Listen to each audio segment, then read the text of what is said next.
വേണ്ടാത്ത കളിയൊക്കെ ചെയ്താൽ പരമദുരിതം, ദുഃഖം. അതാണ് ഗുരുദേവൻ എന്ത് ഭംഗിയായിട്ട് ഇതിൽ പറഞ്ഞിരിക്കുന്നു.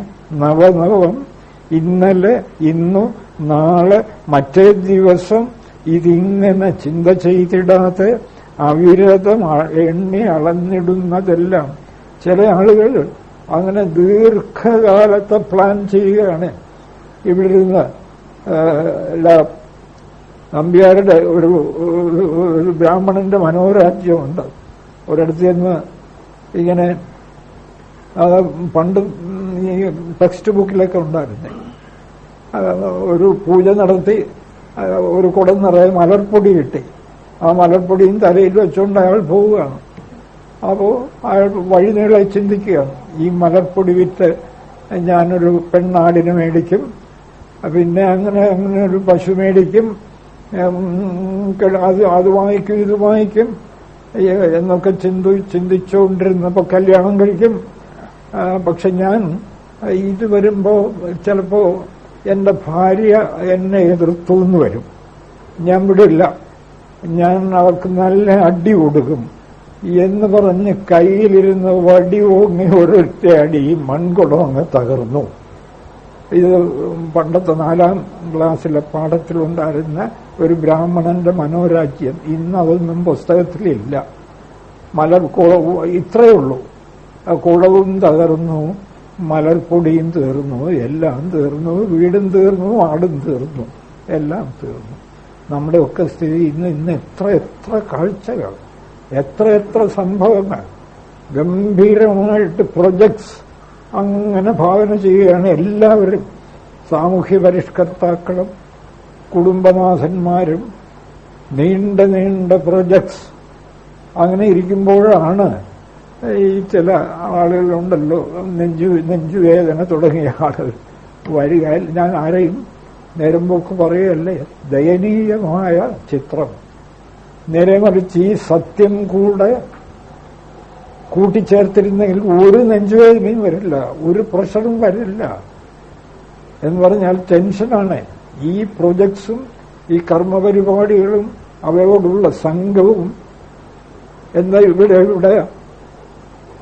ഇവിടെ അമർഷമില്ലാത്ത ഇന്ന് കാണുന്നു.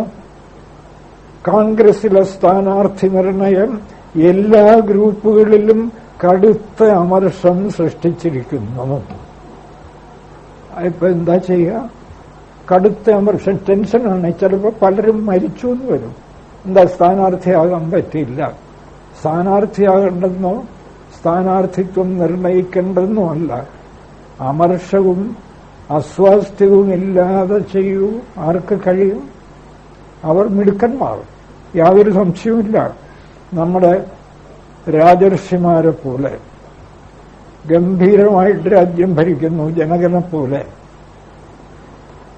അതുകൊണ്ടാണ് ഗുരുദേവൻ പറയുന്നത്, അവിരതം എണ്ണി അളന്നിടുന്നതെല്ലാം ഭ്രമം. അതെന്താ? ഒരു ഭേദവുമില്ല.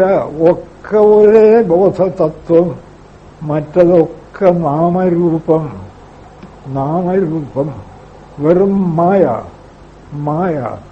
സ്വപ്നം, മനോരാജ്യം. അതിൽ കവിഞ്ഞൊന്നുമില്ല. ദിനയാമിന്യവും ആചാര്യസ്വാമികൾ പറയുന്നു, സായം പ്രാതഃ ശിശിരവസന്തവും പുനരായാതഃ കാലക്രീഡത്തി ഗച്ഛത്യായുഃ തദപി നമുഞ്ചത്യാശാവായുഃ. ദിനയാമിന്യവും പകലും രാത്രിയും കടന്നു പോകുന്നു. സായം പ്രാതഃ വൈകുന്നേരവും വെളുപ്പാൻകാലവും കടന്നു പോകുന്നു. ശിശിരവും വസന്തവും കടന്നു പോകുന്നു. വീണ്ടും വരുന്നു. പുനരായാത, എല്ലാം ആവർത്തനം. സൃഷ്ടി പോലും ആവർത്തനം. എന്താ, എനർജി മുതലുള്ളതൊക്കെ ആവർത്തനമല്ലാതെ പിന്നെന്താ? ആധുനിക ശാസ്ത്രദൃഷ്ടിയിൽ പോലും വെറും നാമരൂപ ആവർത്തനം. കാലക്രീഡതി, കാലം കളിക്കുന്നു. ഇല്ലാത്ത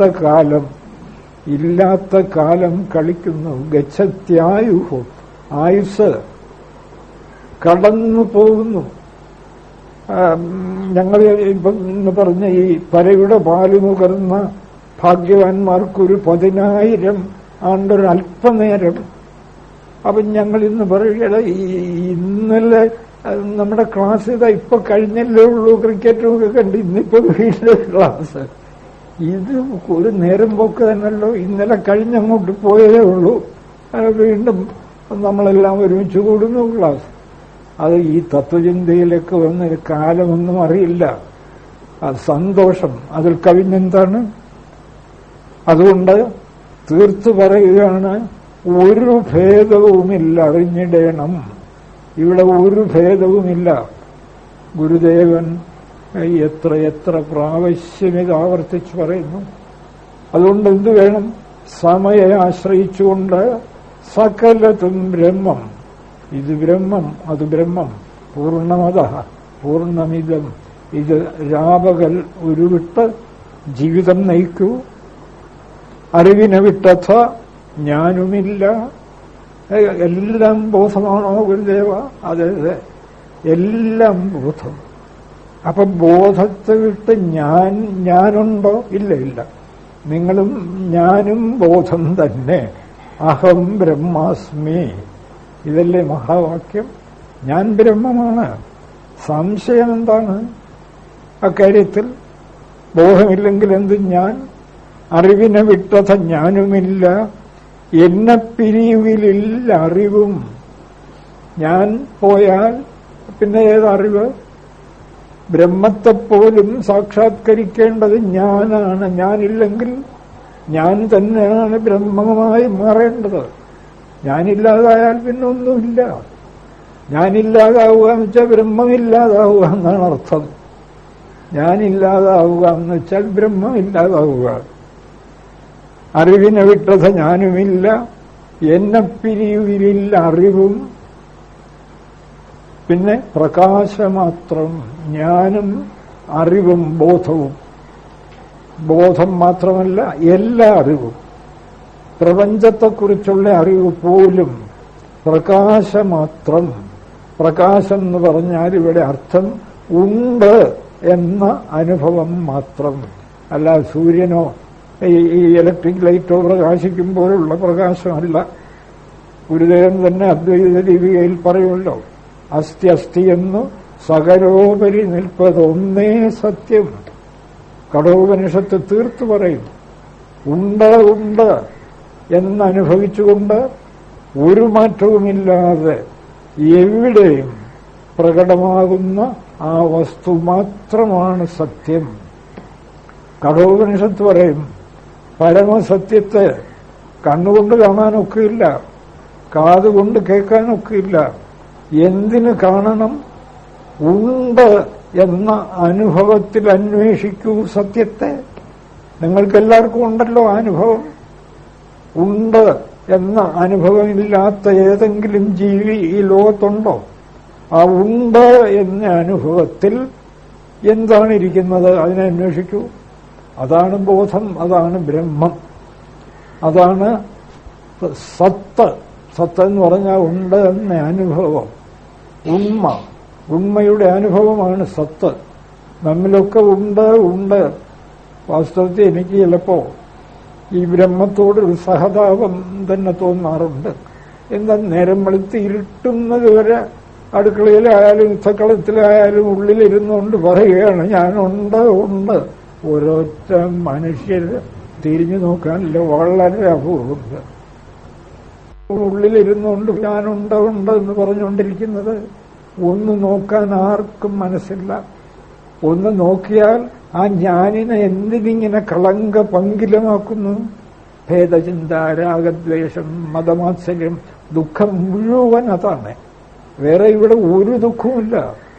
അജ്ഞത നിമിത്തമുള്ള രാഗദ്വേഷമാണ് ഏത് ചന്ദ്രനെയും ഇന്ദ്രനെയും ദുഃഖിപ്പിക്കുന്നത്. അതങ്ങോട്ട് മാറ്റിക്കളഞ്ഞിട്ട് പുറമേ വേണമെങ്കിൽ രാഗദ്വേഷമുള്ള മട്ടിൽ കുറെ അഭിനയിച്ചോളൂ എന്നാണ് വസിഷ്ഠൻ രാമനോട് പറയുന്നത്. രാമ, നീ രാജാവാണ്, നിനക്കെപ്പോഴും ദേഷ്യമൊന്നും ഇല്ലാതിരിക്കാൻ പറ്റില്ല.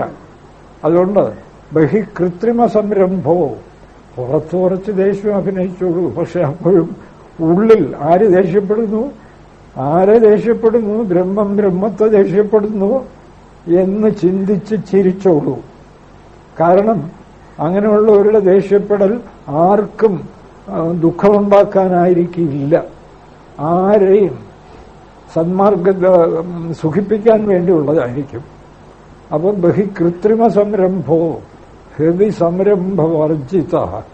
ഉള്ളിൽ ചിരി, പുറത്ത് ദേഷ്യം, അങ്ങനെയൊക്കെ അഭിനയിക്കാൻ പറ്റുമോ സാർ?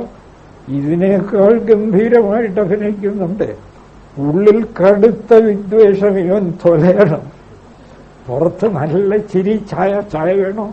അപ്പോഴൊക്കെ വിചാരം ഈശ്വര ഇവനൊന്ന് തുലഞ്ഞു കിട്ടിയെങ്കിൽ സാരമില്ലായിരുന്നു എന്നാണ്. അപ്പോൾ അഭിനയിക്കാനൊക്കെ ധാരാളം സാധിക്കും.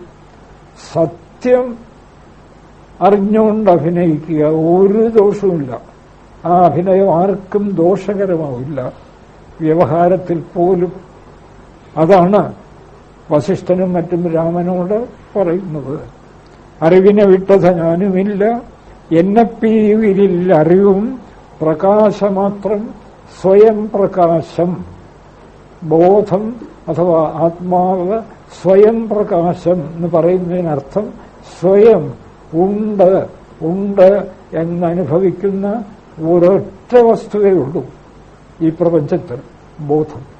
ആ ഉണ്ടെന്നനുഭവിക്കുന്ന അനുഭവം പോയാൽ പ്രപഞ്ചം തീർന്നു, അനന്ത കോടി ബ്രഹ്മാണ്ടങ്ങൾ തീർന്നു, ചന്ദ്രനും സൂര്യനും ഒക്കെ തീർന്നു. അങ്ങനെ അറിവിനെ വിട്ടത് ഞാനുമില്ല, എന്നെ പിരിവിലില്ല അറിവും. അറിവെന്ന് പറഞ്ഞാൽ ആ ശുദ്ധബോധത്തിന്റെ ബോധം, അല്ലെങ്കിൽ പ്രപഞ്ചത്തെക്കുറിച്ചുള്ള അറിവ്. ഒന്നുമില്ല, ഒരു തരത്തിലുള്ള അറിവും എന്നെ വിട്ടാലില്ല, ഞാൻ വിട്ടാലില്ല. കാരണം ഞാൻ ബ്രഹ്മമാണ്. ഞാൻ വിട്ടാൽ പിന്നെ ഏതറിവാണ് ഇവിടെ ബാക്കി നിൽക്കുക? പിരിയുവിലില്ല അറിവും പ്രകാശമാത്രം. അറിവ് അറിയുന്നവനെന്നു രണ്ടുമോർത്താൽ, ഇവിടെ ഒന്നും ഇനി അർത്ഥം പറയേണ്ട കാര്യമില്ല. അറിവ് ബോധം, അറിയുന്നവൻ ഞാൻ, രണ്ടുമോർത്താൽ. രണ്ടും അല്പം ആലോചിച്ചു നോക്കൂ. എന്താ ഞാൻ? ബോധമില്ലാതെ ഞാനുണ്ടോ?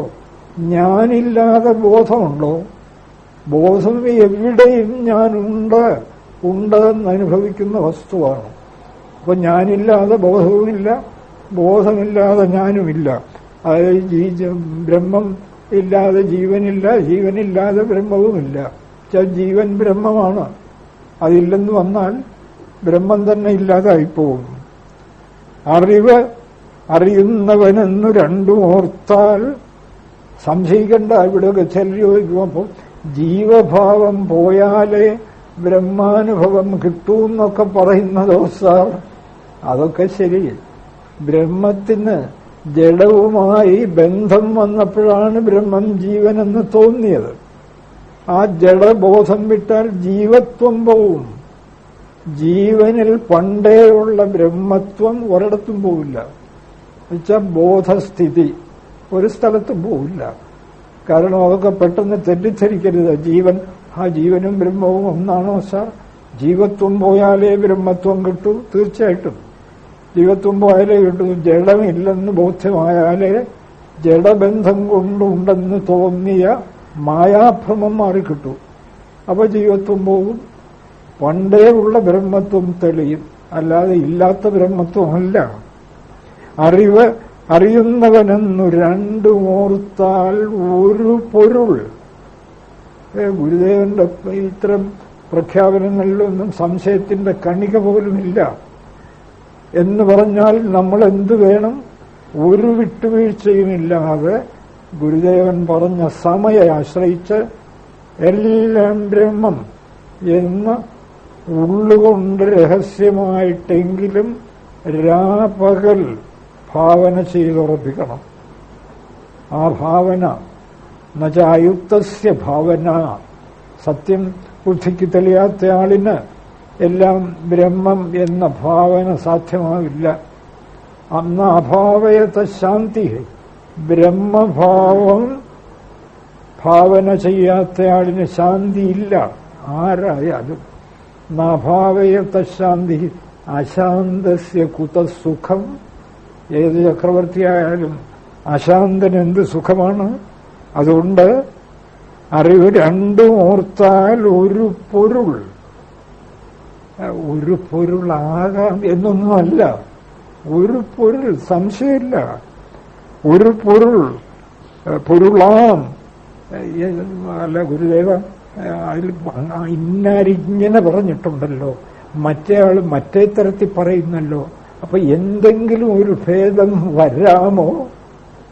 ഒരു ഭേദവുമില്ല, സംശയമേ വേണ്ട.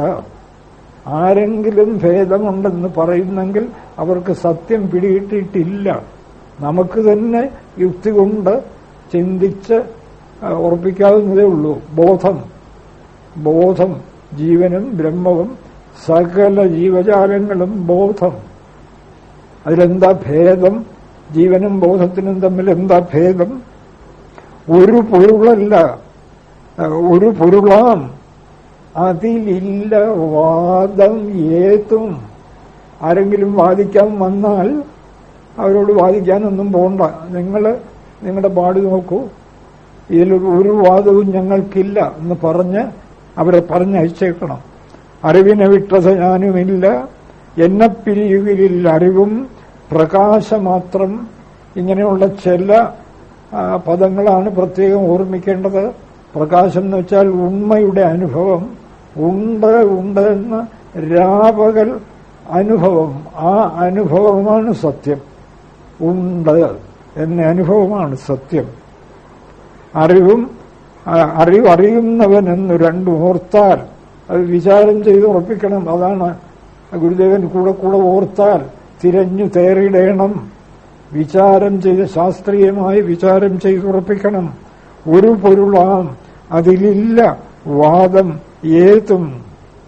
അറിവിനെയും മമതയ്ക്കധീനമാക്കി പറയും, ഇതിൻ പരമാർത്ഥമോർത്തിടാതെ പറകിലും അപരതത്വം എന്ന പോലെ ഈ അറിവ് അറിയുന്നവൻ അന്യമാകുകയില്ല.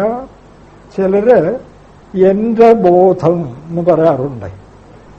ഒന്ന് ആലോചിച്ച് നോക്കുക, ആരായി പറയുന്നത്? എന്റെ ബോധം. ഈ സാധാരണ എന്റെ എന്ന് പറയുമ്പോൾ എന്റെ ഉടുപ്പ് എന്ന് പറയുമ്പോൾ ഉടുപ്പും ഞാനും രണ്ടായി പോകും. ഇവിടെ എന്റെ ബോധം എന്ന് പറഞ്ഞാൽ ബോധം എന്താണെന്ന് ചിന്തിച്ചിട്ടേ ഇല്ല. ബോധത്തിനല്ലേ എന്റെ ബോധം എന്ന് പറയാനൊക്കൂ? വേറെ ആർക്ക് പറയാനൊക്കും? അപ്പൊ എന്റെ ബോധം എന്ന് പറഞ്ഞാൽ അങ്ങേറ്റം ഭ്രമം. എന്നുവെച്ചാൽ സത്യം എന്താന്ന് പിടികിട്ടിയിട്ടില്ല. ആ ശേഷം പലരും എന്നോട് ചോദിക്കാറുണ്ട്, സാർ എന്താ ഈ ബോധം? എന്താ ബോധം? സാറേ എന്താ ബോധം? ആരായി ചോദിക്കുന്നത്? ബോധമാണ്. ബോധമില്ലെങ്കിൽ നിങ്ങൾ ചോദിക്കുമോ?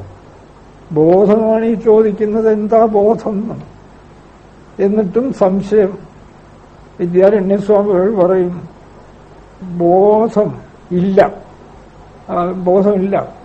എന്ന് പറയുന്നയാൾ, ബോധമില്ല എന്ന് പറയുന്നയാൾ നാവില്ല എന്ന് തെരുവിലിറങ്ങി ഉറക്കെ വിളിച്ചു പറയുന്നയാളിനെ പോലെ എനിക്ക് നാവില്ല എന്നൊരാൾ തെരുവിലിറങ്ങി വിളിച്ചു പറയുകയാണ്. അയാളെപ്പോലെ വിഡ്ഢിയാണ്. നാവില്ലെങ്കിൽ അത്യുച്ചത്തിൽ വിളിച്ചു പറയാൻ പറ്റുമോ? അതുപോലാണ് ഈ ബോധം. എത്ര വ്യക്തം! അല്പം ചിന്തിക്കണം. അല്പം ചിന്തിക്കുന്നതോടൊപ്പം ബോധത്തിന്റെ രാഗദ്വേഷ മറകളെ ഒന്ന് മാറ്റി നോക്കണം. അല്പം മാറുമ്പോൾ തന്നെ എന്തൊരു ശാന്തി, എന്തൊരു സുഖം! വാസ്തവത്തിൽ അതനുഭവിക്കാൻ കഴിയാത്തവർ നിശ്ചയമായും ഭാഗ്യഹീനരാണ്. തപോവനസ്വാമികൾ പറയും, ലബ്ധ്വാ ദേഹം ദുർലഭം മാനുഷാഖ്യം. അതിദുർലഭമായ മനുഷ്യ ശരീരം കിട്ടി. ഹിത്വാ ശ്രേയ പ്രേയസാമുദതേയ. ശ്രേയസ്സിനെ ദൂരെ വലിച്ചെറിഞ്ഞിട്ട് ആരാണോ പ്രേയസ്സുകൊണ്ട് എന്ന് പറഞ്ഞാൽ നമ്മൾ നേരത്തെ പറഞ്ഞ പുതിയ ജഡസാമഗ്രികൾ ഉണ്ടാക്കി അതിൽ മാത്രം സുഖിച്ചു കളയാം എന്ന് വ്യാമോഹിക്കുന്നവർ, ഹിത്വാ ശ്രേയപ്രേയസാമോദതേയ, അവരെന്താ ചെയ്യുക? ക്ഷീരാന്നം സപ്രോച്യവ കോദ്രവാണൂം രൗമേ പാത്രേ ഖാദതി ക്ഷുദ്രഭാഗ്യ. എന്നാണ് അദ്ദേഹം പറയുന്നത്. ഗംഭീരനായ ഒരു ബ്രഹ്മനിഷ്ഠനായിരുന്നു തപോവനസ്വാമികൾ. പാലക്കാട്ട് ഈ അടുത്ത കാലത്ത് ജീവിച്ചിരുന്ന ഹിമാലയത്തിൽ പോയി സമാധിയായ ആളാണ്. അവ ചിന്മയാനന്ദ സ്വാമിക്കും മറ്റും ഉപനിഷത്ത് തത്വം പറഞ്ഞു കൊടുത്ത ആളാണ്. അത്രയേ ഉള്ളൂ. ഉപനിഷത്ത് തത്വം പറഞ്ഞു കൊടുത്തു. സന്യാസമൊന്നും കൊടുത്തിട്ടില്ല. അദ്ദേഹം ആർക്കും സന്യാസമൊന്നും കൊടുത്തില്ല. അപ്പോ അദ്ദേഹം പറയുന്നു, മനുഷ്യ ശരീരം കിട്ടിട്ട് ആരാണോ ശ്രേയസ്സിനെ തള്ളി പ്രേയസ്സിനെ വരിക്കുന്നത് അവര് നല്ല വില പിടിപ്പുള്ള ഒരു സ്വർണപാത്രത്തിൽ ഒന്നാന്തരം പാൽപ്പായസം നിറച്ച് ഒരാൾ കൊടുത്തു. ഇയാൾ എന്ത് ചെയ്തു? ആ പാൽപ്പായസം റോഡിൽ ഒഴിച്ചു കളഞ്ഞിട്ട് ആ സ്വർണപാത്രത്തിൽ ഓടയിൽ കൂടി ഒഴുകുന്ന അനേക തരം ക്ഷുദ്രജീവികൾ നിറഞ്ഞ ഓടയിലെ വെള്ളം കോരിയെടുത്ത് കുടിക്കുകയാണ് എന്നാണ് അദ്ദേഹം പറയുന്നത്.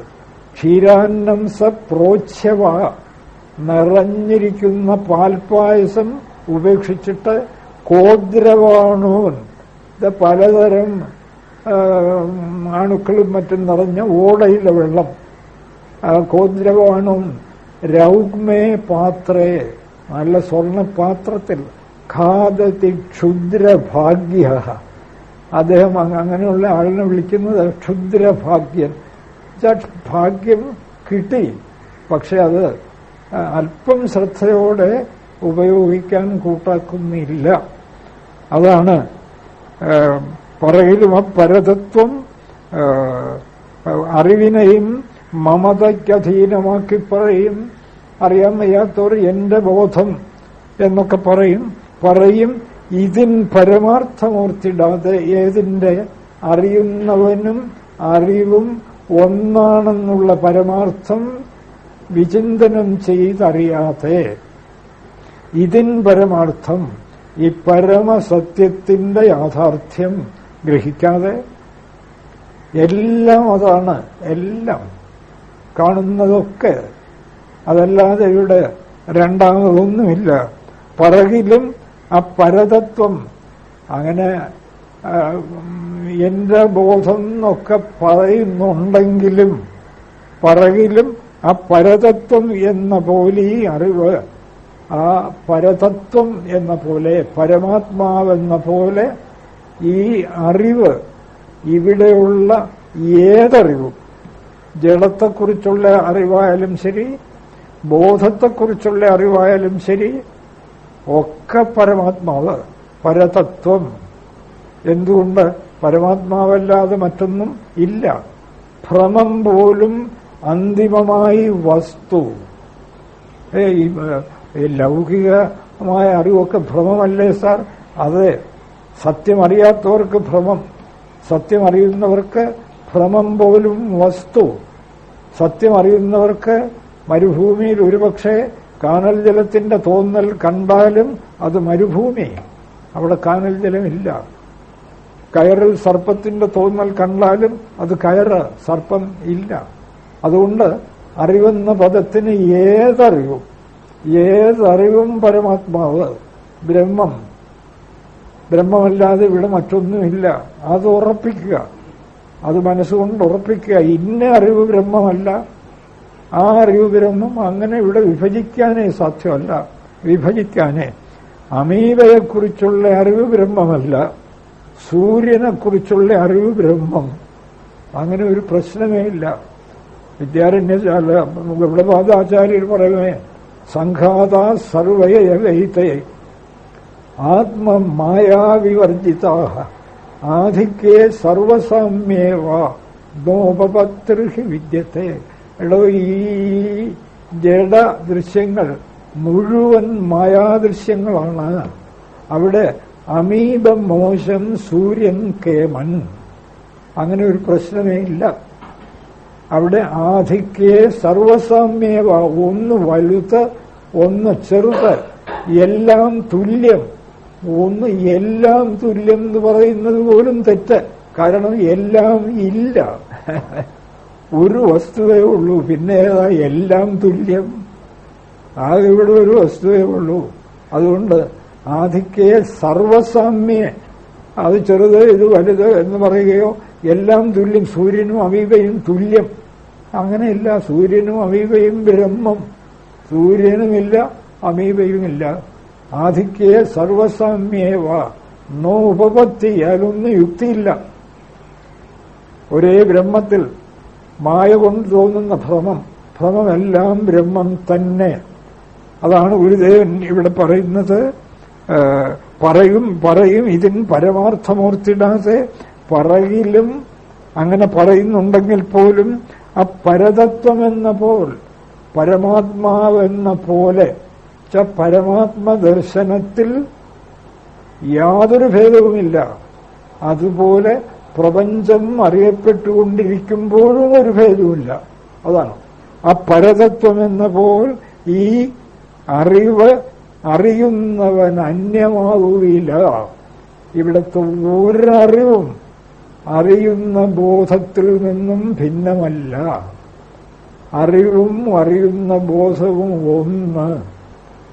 എന്തറിവായാലും ശരി, ഇമാഹ ഘടപടാകാര പദാർത്ഥ ശതശക്തയ ബ്രഹ്മൈവ നാന്യതസ്തീതി നിശ്ചയ സമ്യഗീക്ഷണം. കൂടുതലൊന്നും ചിന്തിക്കാൻ പോണ്ട. ചിന്തിച്ച് മനസ്സിനെ വെറുതെ പുണ്ണാക്കണ്ട. ഇവിടെ കാണുന്ന ഈ കുടം, വസ്ത്രം, അമീബ, സൂര്യൻ, ചന്ദ്രൻ എല്ലാം ഘടപടാകാര പദാർത്ഥ ശതശക്തയ നൂറ്റുകണക്കിനുള്ള കാഴ്ചകൾ ബ്രഹ്മൈവ ഒരേ ബോധവസ്തു. നാന്യതസ്തി. ലേശം പോലും മറ്റൊന്നുമില്ല. നിശ്ചയിക്കൂ. ഈ നിശ്ചയം സമ്യഗീക്ഷണം, സത്യദർശനം. ഇതിൽ കവിഞ്ഞൊരു സത്യവും കൂടെ ദർശിക്കാനില്ല, ഒരു ഈശ്വരനെയും ദർശിക്കാനില്ല. ഈ വസ്തുത ധരിച്ച് ഇത് പ്രയാസമുള്ള കാര്യമല്ല. ഞാൻ നേരം പോക്ക് പറയല്ല. എന്താ പ്രയാസം? ഈ സത്യം ധരിച്ചുകൊണ്ട് നമ്മൾ വീട്ടിലായാലും വെളിയിലായാലും യുദ്ധക്കളത്തിലായാലും ക്രിക്കറ്റ് കളി കാണുമ്പോഴായാലും എനിക്കൊരു പ്രയാസവും തോന്നുന്നില്ല.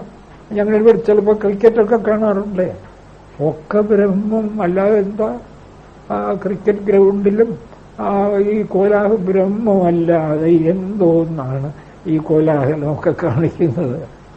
ആർക്ക് കാണിക്കാൻ കഴിയും വേറെ? അതുകൊണ്ട് ഉള്ളിന്റെ ഉള്ളിൽ വേണ്ടെങ്കിൽ ആരോടും പറയണ്ട.